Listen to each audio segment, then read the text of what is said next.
মহাকবি মাইকেল মধুসূদন দত্তের ২০১তম জন্মবার্ষিকী উদযাপন হতে যাচ্ছে। মধু মেলার যত জায়গা আছে সব জায়গায় লোকজনে ভরে যাচ্ছে এবং দোকানপাট ছেড়ে আসছে। স্থানীয় যারা আমাদের এলাকার লোকজন বসবাস করে তাদের আত্মীয়স্বজনের দাওয়াত দেওয়া হয়েছে এবং আত্মীয়স্বজন ইতিমধ্যে কারো কারো বাড়িতে এসে হাজির হয়েছে এবং মেয়ে জামাই তো এই সময় তো অবশ্যই শ্বশুরবাড়ি তারা আসবে। এই সাগরদাড়ি এলাকার প্রত্যেকটা বাড়িতে প্রতিদিনই আত্মীয়স্বজন আসতে থাকবে এবং এই মধু মেলাকে নিয়ে তাদের এলাকার লোকের ভিতরে একটা উদ্দীপনা ভাব জেগেছে। এবারের মধু মেলাতে আমরা মনে করছি প্রায় 10 থেকে 15 লক্ষ লোকের সমাগম হবে।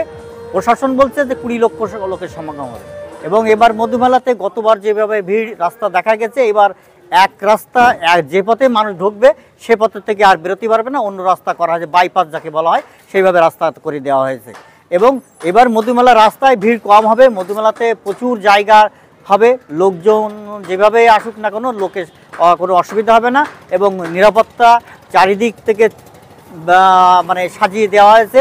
সিসি ক্যামেরার আওতায় থাকবে পুলিশ প্রশাসন, বিডিআর, সেনাবাহিনী এবং সাদা পোশাকে পুলিশ মোতায়েন করা হয়েছে, সাথে আনসারও থাকবে, নিরাপত্তা কাজ জড়িত থাকে এবং এবারের মধুমেলা অন্যবারের থেকে আরও লোক সমাগম হবে। প্রশাসন এটাই মনে করে, আমরা স্থানীয় লোকেরা এটাই মনে করি যে মধুমেলা আরও বড় আকারে ধারণ করবে এবার।